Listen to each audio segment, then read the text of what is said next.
Digital മാർക്കറ്റിങ്ങിലേക്ക് പോകാതെ അല്ലെങ്കിൽ digitally പോകാതെ പേപ്പറേ വായിക്കൂ എന്ന് വാശി പിടിച്ചിരിക്കുന്ന ഒരു ജനറേഷൻ ഇപ്പോഴും ഉണ്ട്, പല സ്ഥലങ്ങളിലും ഉണ്ട്. അപ്പോൾ അവരിലേക്ക് എത്തിക്കണമെന്നുണ്ടെങ്കിലും ഈ പറഞ്ഞ ട്രഡീഷണൽ മാർക്കറ്റിംഗ് നമുക്ക് അത്യാവശ്യമാണ്. കറക്റ്റ്. പറയാൻ വന്നത് ഈ ഡിജിറ്റൽ മാർക്കറ്റിംഗിൽ നമുക്ക് യൂസ് ചെയ്യാൻ പറ്റുന്ന എന്തുകൊണ്ട് why digital marketing? First thing is actually it's very cost effective compared to any other traditional marketing media. Second thing is actually you will get the clear insight of what you are doing. For example, you can target the customer. For example, if your product is having an audience of 18 years തൊട്ടിട്ട് ഒരു 35 years വരെയുള്ള ഇന്ന ഇൻട്രസ്റ്റുകളുള്ള ആളുകൾ മാത്രം എൻ്റെ അഡ്വർടൈസ്മെൻറ്റിൽ കാണിച്ചാൽ മതി എന്നുള്ളത് you can decide in digital marketing. And you will get the insight also. ആരൊക്കെ കണ്ടു, എത്ര പേര് കണ്ടു, എത്ര വ്യൂസ് വന്നു, എത്ര ക്ലിക്ക് വന്നു. You can get the clear insights. Where in traditional marketing you will not get any insights. അത് കിട്ടില്ല. നമുക്ക് കറക്റ്റായിട്ട് ആരൊക്കെ കണ്ടു അല്ലെങ്കിൽ എത്രത്തോളം അത് റീച്ച് ആയിട്ടുണ്ട് എന്നുള്ളതൊക്കെ നമുക്ക് കാണുന്നത് ഒരുപാട് നല്ല പ്രൊഡക്റ്റുകൾ അല്ലെങ്കിൽ ഒരുപാട് നല്ല സർവീസുകൾ ചിലപ്പം ഡിജിറ്റൽ മാർക്കറ്റിങ്ങിൻ്റെ ഒരൊറ്റ അഭാവം കൊണ്ട് മാത്രം ഒന്നും അല്ലാതായിട്ട് പോയിട്ടുണ്ട്. ഒരുപാട് ബിസിനസ്സുകൾ തകർന്നിട്ടുമുണ്ട്. ശരിക്കും അവർക്ക് മനസ്സിലാവില്ല എന്തുകൊണ്ടാണ് അത് തകർന്നത് എന്നുള്ളത് മനസ്സിലാവില്ല. അപ്പോൾ അങ്ങനെ തകരാൻ ഡിജിറ്റൽ മാർക്കറ്റിങ്ങിൻ്റെ അഭാവം ഒരു കാരണമായിട്ടുണ്ടെന്ന് സാറിന് തോന്നിയിട്ടുണ്ടോ? തീർച്ചയായിട്ടും. ഇന്നത്തെ മാർക്കറ്റിൽ അത് എന്തെങ്കിലും നിങ്ങൾക്ക് ഒരു പ്രൊഡക്റ്റും മാർക്കറ്റും സെല് ചെയ്യണം എന്നുണ്ടെങ്കിൽ digitally you should do it. Okay. അതായത് ഒരു ബിസിനസ് തുടങ്ങണം എന്നുണ്ടെങ്കിൽ നമ്മൾ ഡിജിറ്റൽ മാർക്കറ്റിംഗ് തീർച്ചയായിട്ടും ചെയ്തിരിക്കണം. തീർച്ചയായിട്ടും ഒരു ബിസിനസ് തുടങ്ങുന്നതിന് മുന്നേ തന്നെ you need to specifically decide that what is my budget for digital marketing. Okay. അപ്പോൾ ഇവോക്ക് ശരിക്കും പറഞ്ഞിട്ടുണ്ടെങ്കിൽ മുന്നേ തന്നെ ചിന്തിച്ചു. അതായത് ബിസിനസ് എന്തായാലും നമുക്ക് ലൈഫ് ലോങ് ആവശ്യമായിട്ടുള്ള ഒരു സംഭവമാണ്. അപ്പോൾ ബിസിനസ് നമുക്ക് എപ്പോഴും മുൻപന്തിയിലേക്ക് എത്തിക്കണം എന്നുള്ള ഡിജിറ്റൽ മാർക്കറ്റിംഗ് മസ്റ്റ് ആണെന്നുള്ള ഇവോക്ക് ചിന്തിച്ചതിൻ്റെ പേരിലാണ് സാർ ഇവോക്കിലേക്ക് എത്തിച്ചേർന്നത് അല്ലേ? ഇവോക്ക് എന്നൊരു ഫേമിലേക്ക് എത്തിച്ചേർന്നത്. ഓക്കെ. ഇവോക്ക് ഈസ് ബേസിക്കലി ഞാൻ ആദ്യം പറഞ്ഞ പോലെ തന്നെ Evoque is basically digital design and development and marketing company. So when you come to Evoke for a consultation, suppose you have an idea or you may have already a business, maybe if you are having a clothing business, ഒരു clothing boutique നിങ്ങൾ നടത്തുവാണ്. So maybe you are coming to us for a complete digital consultation. നിങ്ങളായിട്ട് couple meeting നടത്തും. അതിൻ്റെ ബേസിൽ നിങ്ങളുടെ products നമ്മൾ മനസ്സിലാക്കും, നിങ്ങളുടെ പ്രൈസിങ് മനസ്സിലാക്കും, നിങ്ങളുടെ മാർജിൻസ് മനസ്സിലാക്കും, കറണ്ട് കസ്റ്റമർ ബേസ് എങ്ങനെയാണ് വരുന്നതെന്നുള്ള മനസ്സിലാക്കും. അതിനുശേഷം maybe if required we will suggest you an e-commerce where you can sell the products online.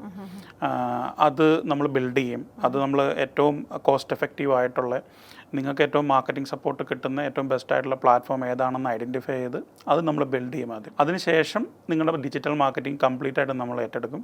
So we will do the marketing also. That means like it's A complete solution for your building your e-commerce and doing the marketing online. Okay.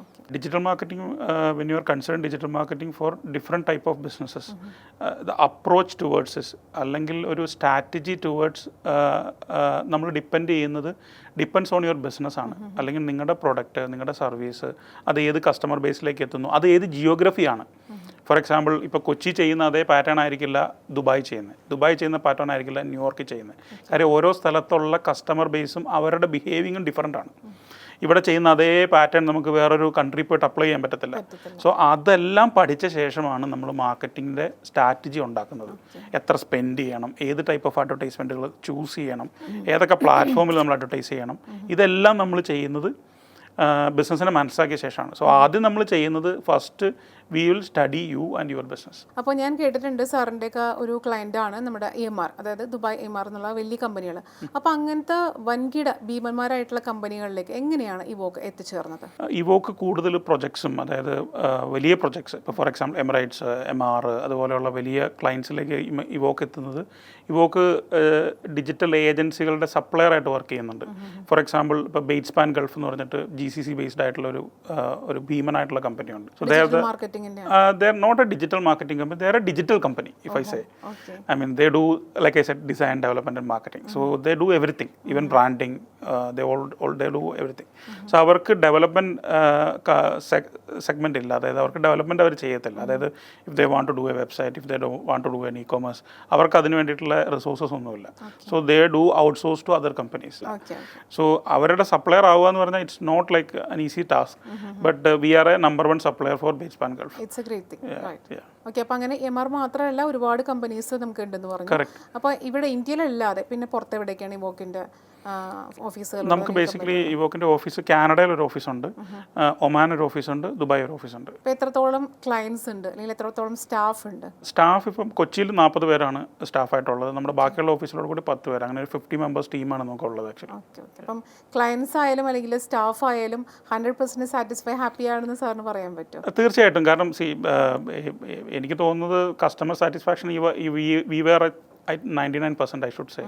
Maybe 1% may be there, but I don't know. But there may be. Yeah. But 99% customers are satisfied. Why I am saying that is actually ഈ digital marketing നമ്മൾ 10 years ആയിട്ട് ചെയ്യുന്നുണ്ടെന്ന് പറഞ്ഞല്ലോ. നമ്മുടെ ഇപ്പോൾ ഉള്ള ക്ലയൻസിനകത്ത് ഒരു 40% ക്ലയൻസും almost 8 to 9 years ആയ ക്ലയൻസ് ആണ്. സോ ഇറ്റ്സ് നോട്ട് ലൈക്ക് ഒരു 1 year 2 year ആയ ക്ലയൻസ് അല്ല. So they are staying with us for more than 9 or 10 years. അപ്പോൾ തുടങ്ങിയ കാലം തൊട്ടുള്ള ക്ലയൻസ് ആണ് ഇപ്പോഴും ഞാൻ മെയിൻറ്റെയിൻ ചെയ്യുന്നുണ്ട്. 40% clients are still that all clients. That's also great thing. Evoke തുടങ്ങിയതിന് ശേഷം അല്ലെങ്കിൽ അതിൻ്റെ പാതയിലൂടെ സഞ്ചരിച്ചുകൊണ്ടിരിക്കുമ്പോൾ എന്തെല്ലാം കോൺഫ്ലിക്റ്റുകൾ അല്ലെങ്കിൽ എന്തെല്ലാം സ്ട്രഗിൾസ് ആണ് സാറിന് നേരിടേണ്ടി വന്നിട്ടുള്ളത്? First struggle was when you are starting the company. That was a painful thing when you starting anything. അന്നേരമാണ് ഞാൻ ആദ്യം പറഞ്ഞ പോലെ ഈ IT company, I worked in IT background, but I don't know because those are very Fortune big കമ്പനീസിലാണ് ഞാൻ work ചെയ്തത്. So അവരുടെ മാർക്കറ്റിംഗ് ഡിപ്പാർട്ട്മെൻറ്റും മാർക്കറ്റിംഗ് ഡിവിഷനൊക്കെ എങ്ങനെ വർക്ക് ചെയ്യുന്നത് I don't have an idea. അപ്പോൾ അതായിരുന്നു ഏറ്റവും പെയിൻഫുൾ, ഇതിൻ്റെ marketing. Because operations part I'm well aware, because ഞാൻ IT ബാക്ക്ഗ്രൗണ്ട് ഉള്ളതാണ്, ഞാൻ ഡെവലപ്പർ ആയിരുന്നു. സോ ഒരു ഡെവലപ്മെൻറ്റ് കമ്പനി സ്റ്റാർട്ട് ചെയ്യുമ്പം I know what to do. But marketing I'm not aware of. എങ്ങനെ മാർക്കറ്റിംഗ് ചെയ്യണം, എങ്ങനെ ചെയ്യണം, ഒരു ഐഡിയ ഇല്ലായിരുന്നു actually. That was one of the main challenge while I started the business എന്നാണ് എനിക്ക് തോന്നുന്നത് actually. So when I started the business, I started in a 200, not even 200, maybe ഒരു 150 square feet of ഓഫീസായിരുന്നു സ്റ്റാർട്ട് ചെയ്ത്. കൊച്ചി തന്നെ. That also in ഒരു അപ്പാർട്ട്മെൻറ്റിൻ്റെ ഏറ്റവും top ബിൽഡിങ്ങിനകത്ത് സെക്യൂരിറ്റിക്ക് താമസിക്കാൻ വേണ്ടിയിട്ടൊരു ഒരു ഒരു ഒരു സ്പേസ് ഉണ്ടായിരുന്നു.